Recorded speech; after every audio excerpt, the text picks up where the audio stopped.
sobat pernah mendengar atau baru mendengar kok Gen Z dibilang generasi strawberry. Nah, bagaimana Bapak menanggapi generasi strawberry itu ibaratkan katanya mereka itu lembek, bermental tempe. Memang benar demikian Pak ya?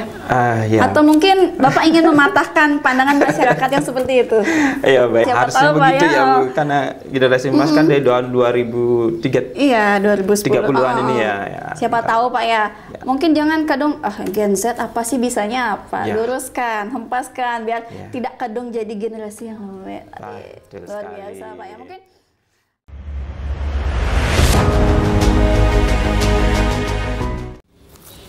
Om Swastiastu, selamat pagi Sobat Omset dimanapun berada. Ya, bertemu lagi dengan saya Sri, masih dengan di Omset, obrolan motivasi siswa hebat untuk menggapai bintang. Baik Sobat Omset, semoga semua dalam keadaan sehat dan senantiasa berbahagia. Pada kesempatan kali ini kita akan berbincang lagi, ngobrol-ngobrol lagi, tentunya dengan topik yang akan memberikan informasi, edukasi, dan tentunya inspirasi kepada Sobat Omset dimanapun berada. Baiklah, di pagi yang dingin ini, semoga semangat Sobat Omset tidak sedingin cuaca di luar ya. Kali ini saya sudah ditemani oleh seorang bapak. Ya, jadi beliau merupakan wakase bidang kesiswaan di SMK Negeri 1 Susup. Ya, tanpa perlu berlama lagi, mari kita sapa beliau. Selamat pagi, Bapak. Selamat pagi, Bu Sri. Ya, mungkin sebelum kita lanjut ngobrol, Bapak bisa memperkenalkan diri dulu kepada Sobat Omset di rumah. Oh, baik, terima kasih. Sahabat Omset dimanapun berada, selamat pagi. Semoga semua dalam keadaan sehat tentunya ya. Seperti yang sampaikan tadi, kebetulan saya Iwayan Widinayase, nama saya, kemudian menjabat sebagai wakase kesiswaan di SMK Negeri 1 Susup. Ya, baik. Sederhananya begitu ya Bu. Iya, perkenalan yang singkat. Kita panggil saja Pak Wayan ya. Siap, Pak Wayan. Baik Pak, menjabat sebagai seorang wakase di bidang kesiswaan, berhubungan dengan siswa ya. Satu pertanyaan dulu Pak, untuk membuka obrolan kita. Kira-kira suka dukanya, enak enggaknya menjadi seorang wakase kesiswaan itu apa sih Pak? Oh, makasih Bu. Ya, benar Bu. Tidak terlepas setiap kegiatan ya, termasuk kita di dunia kesiswaan, pasti ada suka dan dukanya. Pasti. Kalau kita menjadi wakase kesiswaan seperti ibaratnya naik roller coaster ya. Oh, kadang-kadang kita di atas, kadang-kadang kita penuh tantangan. Jadi mungkin sukanya beberapa hal, misalnya kita melihat anak-anak kita itu penuh gagasan, mereka itu penuh inspiratif sebenarnya, sehingga kita itu kadang-kadang harus juga bisa mengimbangi dengan cara mungkin kita harus mengembangkan program-program yang bisa sesuai dengan minat dan bakat mereka, ekstrakurikuler yang sesuai, dan kemudian bidang lomba mengkaitkan dengan kegiatan iptek teknologi sesuai dengan bidang mereka. Seperti lomba TikTok kayak kemarin, seperti itu. Kan eranya mereka sekarang begitu, seperti itu, sehingga menjadi lebih dekat mereka, bisa mengeksplorasi diri lebih banyak. Betul. Kemudian juga suka yang lain, mereka itu sebenarnya suka sekali berkomunikasi. Jadi mereka dekat dengan kita sebetulnya. Kalau kita ajak mereka, kita fasilitasi, mereka sebenarnya dekat dengan kita. Jadi mereka tidak canggung-canggung untuk menyampaikan undang-undang mereka. Tapi kadang karena kebiasaan dengan tata krama barangkali berbeda dengan kita dahulu, sehingga mereka kadang-kadang tidak istilahnya tidak plong tinggi rendah, mereka tidak melihat tinggi rendah lagi gitu. Seperti teman saja nyapanya gitu. Nah itu, kemudian yang sisi lainnya, tak kala mereka itu bisa sukses, kita bisa memfasilitasi mereka sesuai minat bakat, kemudian mereka bisa sukses. Nah itulah suka yang kita dapat, kebanggaan tersendiri. Ketika anak didik kita kemudian ketemu di jalan atau gimana, kita disapa dengan pakaian yang rapi, mendengar alumni kita sekarang jadi bos gitu misalkan, itu kebanggaan untuk kita sebagai guru ya. Nah, namun di balik suka tersebut sebenarnya ada juga dukanya. Ada dukanya. Dukanya kita tahu bahwa generasi Z saat ini itu kan generasi yang agak sulit diatur. Iya. Mungkin karena mereka itu sedikit dapat ya tataran seperti kita, jadinya mereka itu lebih banyak dunianya dekat dengan teknologi, dengan iptek, artinya dengan benda yang tanda kutip benda mati lah, sehingga kalau kita ngatur mereka akan sulit untuk sukarela mereka. Jadi kita perlu cara-cara tertentu untuk bisa mengatur mereka. Harus ada trik khusus, ada trik khusus, dan itulah tantangan kita sebetulnya. Bagaimana mereka kita bisa disiplinkan, tapi tanda kutip mereka itu masih tetap bisa berekspresi. Ada di jalurnya, dan tidak menghambat gininya mereka. Istilahnya untuk mereka berekspresi ya. Oke. Kemudian duka yang lain barangkali kita tahu bahwa tantangan akademis itu kan menuntut hal pengetahuan seperti itu. Sementara mereka itu punya minat dan bakat yang berbeda. Sehingga kadang-kadang kalau kita tidak selaras dengan minat dan bakatnya mereka, tentu mereka pasti akan sulit. Bisa jadi berbelok. Bisa jadi berbelok. Nah, sehingga bagaimana menyimbangkan antara pengetahuan akademis mereka dengan istilahnya kemampuan mereka untuk bisa berekspresi di luar akademisnya. Di luar akademisnya bisa seimbang, sehingga benar-benar bisa saling mendukung. Iya, seperti itu. Jadi tidak hanya enaknya saja, Pak, ya, ada juga nggak enaknya. Seperti yang Bapak bilang tadi, mungkin ya generasinya sekarang tuh kalau stigma di masyarakat mungkin pernah saya dengar generasi strawberry itu kalau dilihat dari etikanya, tata keramanya tuh dibilang agak menurun daripada generasi sebelumnya. Nah, kalau boleh tahu Bapak masuk gen apa nih kira-kira? Bapak kelahiran berapa? Oh iya, terima kasih. Ini sudah mulai mengkorek-korek ini. Bicara umur sedikit nggak apa-apa ya, sedikit ya. Bapak kelahiran tahun berapa? Kalau saya kelihatan seperti Bapak. Saya umurnya sudah 50. 50. Jadi tahun 74 termasuk generasi. Kalau 74 itu katanya Gen X. Masih X ya. Gen C. Kalau saya 91 itu generasinya milenial.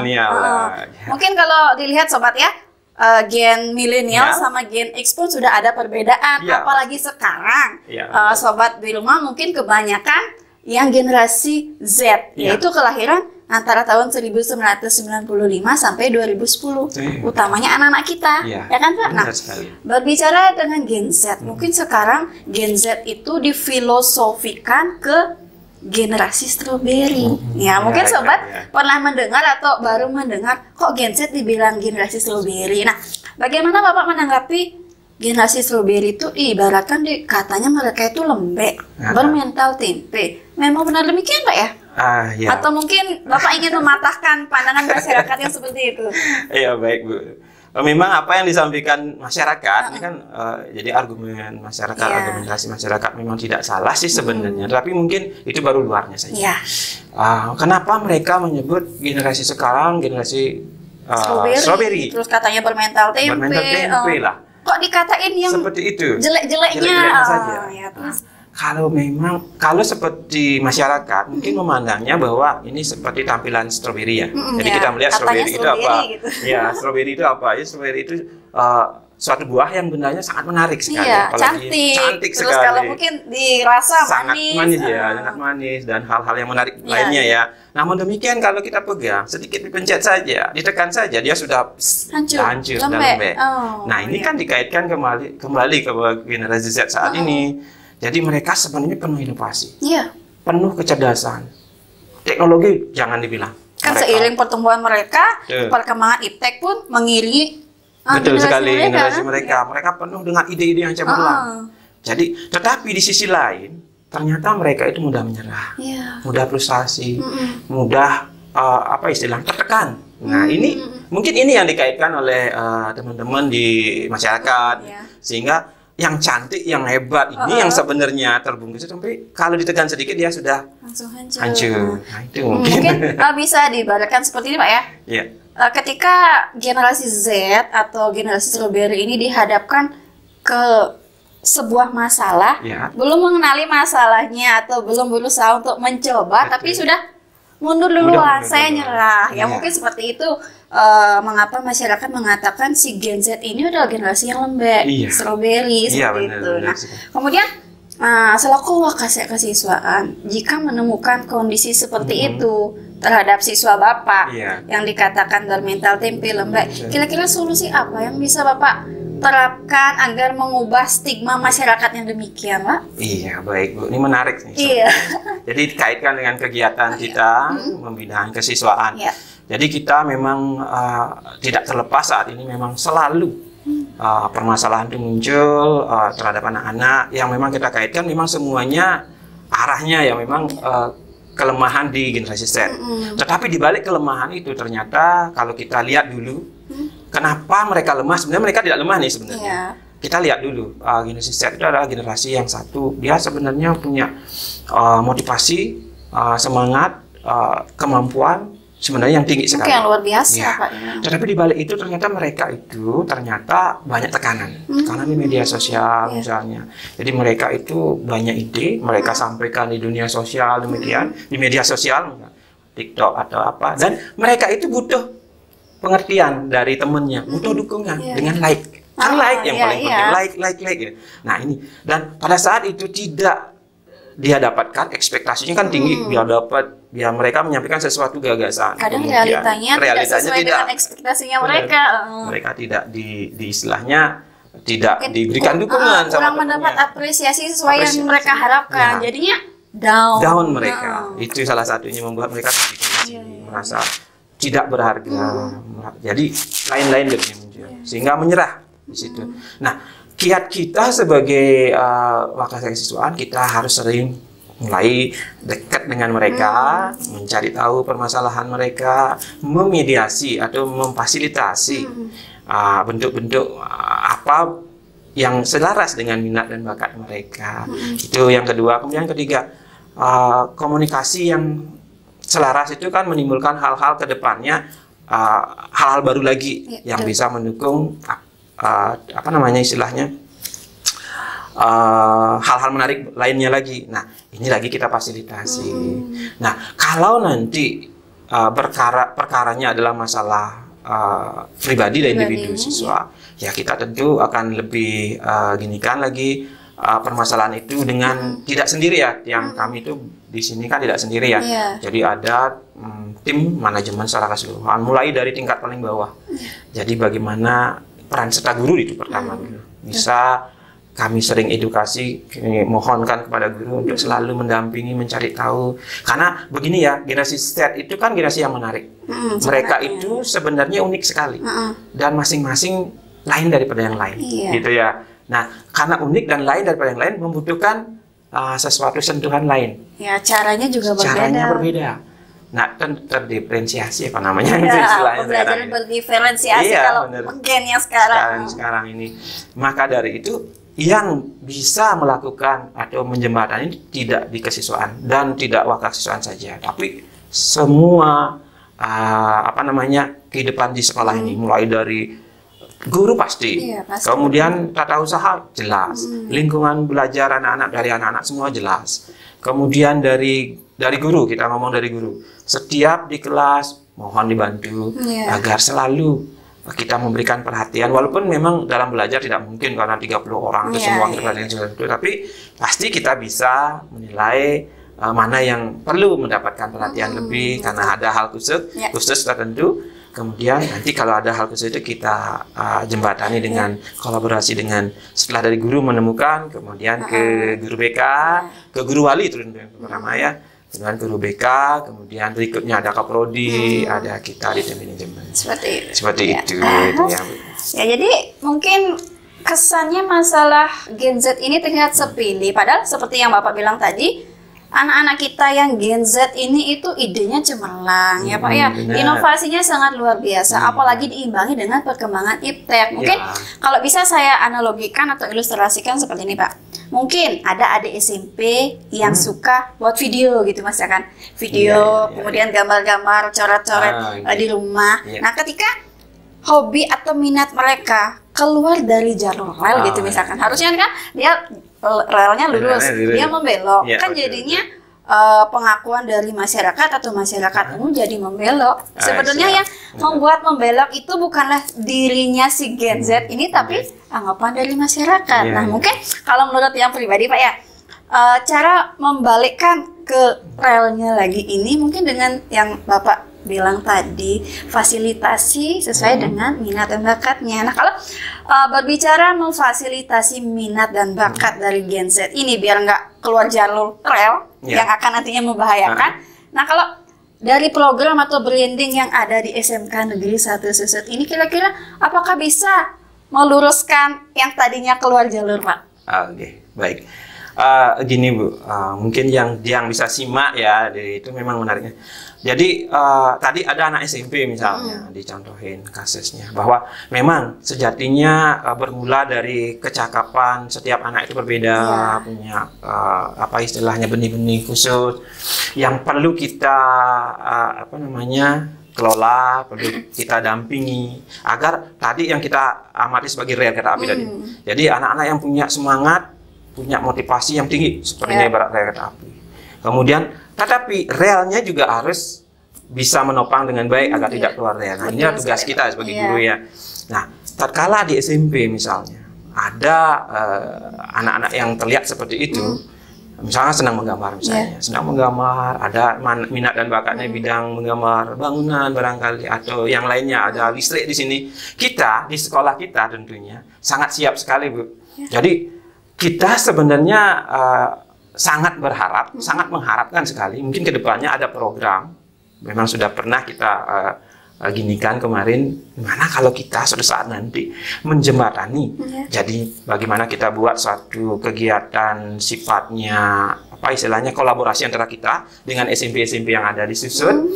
Kita ajak mereka, kita undang mereka ke sekolah kita, kita buatkan sejenis suatu kegiatan lomba, misal lomba gambar, lomba untuk listrik, ada lomba listriknya. Karena kita ada 7 jurusan Bu di sini. 7 jurusan. 7 jurusan yang semuanya kompeten untuk mengembangkan minat bakat dari anak-anak SMP itu, sehingga mereka tidak keluar rel. Kita sudah siapkan di sini semua pelajaran kompetensinya bagus. Bahkan kalau kita bisa sebut sekolah kita lah satu-satunya sekolah yang punya 2 jurusan yang utama di sini. Satu-satunya ada di Bangli dan juga di Gianyar. Wow.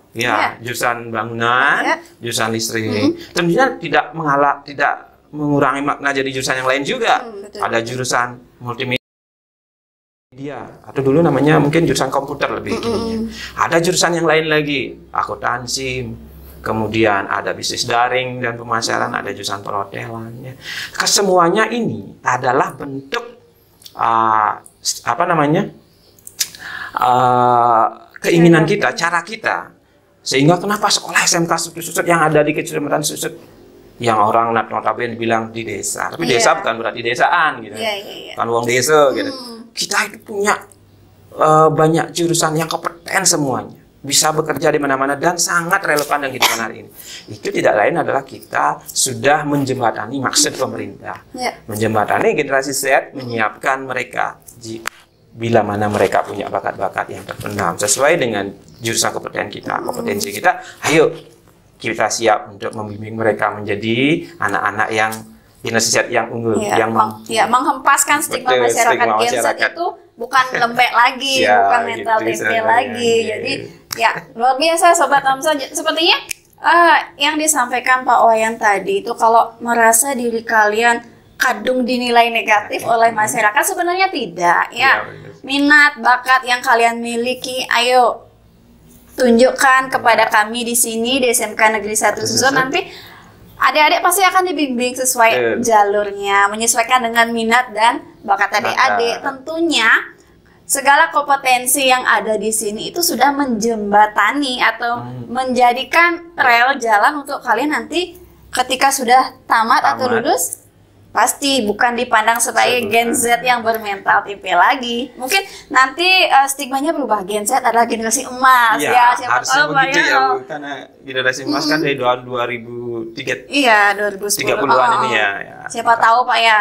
Mungkin jangan kadung Gen Z apa sih bisanya apa. Luruskan, hempaskan biar tidak kadung jadi generasi yang luar biasa Pak ya. Mungkin tidak terlalu banyak obrolan yang singkat, namun tentunya pasti bermakna untuk sobat di rumah. Satu yang ingin saya tanyakan sama Bapak, mungkin bukan pertanyaan ya, satu kalimat atau beberapa kata yang ingin Pak sampaikan kepada adik-adik nanti yang ingin melanjutkan ke jenjang selanjutnya, apa? Baik. Jadi sahabat Omset, untuk menjadi bintang, untuk menggapai bintang. Nah, ini ya. Jadi obrolan apa yang kita sampaikan tadi semoga bisa menginspirasi, terutama mudah-mudahan bisa diterima, didengarkan oleh anak-anak kita yang ada di SMP, dan kemudian menjadi semakin termotivasi. Jadi untuk membina minat dan bakat kalian yang terpendam, yang kalian miliki. Jika kalian punya minat dan bakat sesuai dengan jurusan yang ada pada kami, akan punya 7 jurusan semuanya. Kami siap menerima anak-anak, menempa anak-anak menjadi generasi yang unggul sesuai kompetensi kalian. Jangan satu hal, jangan mudah percaya bahwa kalian itu dianggap generasi lembek. Buktikan dengan kerja dulu, karya dulu ya. Jangan bergaya, ya Bu ya. Gaya dari Tiang. Simple, buktikan dengan karya. Jangan banyak gaya. Sederhana tapi ngena Pak ya. Oke, baiklah Sobat Omset. Semoga apa yang sudah saya obrolkan dengan Pak Wayan memberikan edukasi, informasi, dan inspirasi untuk Sobat Omset dimanapun berada. Baik, mungkin sampai di sini bincang-bincang kita. Semoga lain kesempatan ada waktu lagi untuk berbincang-bincang, tentunya dengan topik yang lebih menarik, Pak ya. Siap, Sobat Omset, sebelum saya akhiri, saya tutup dengan satu kalimat. Mungkin ini dari diri saya sendiri, Pak ya. Kita mungkin tidak bisa menyiram bunga yang sudah layu dan berharap ia akan mekar kembali. Tapi kita bisa menanam bunga yang baru dengan harapan yang lebih baik dari sebelumnya. Baik, demikian Sobat Omset, episode kini saya akhiri. Semoga Sobat Omset selalu dalam keadaan sehat dan berbahagia. Om Santi, Santi, Santi, Om. Selamat pagi Sobat Omset.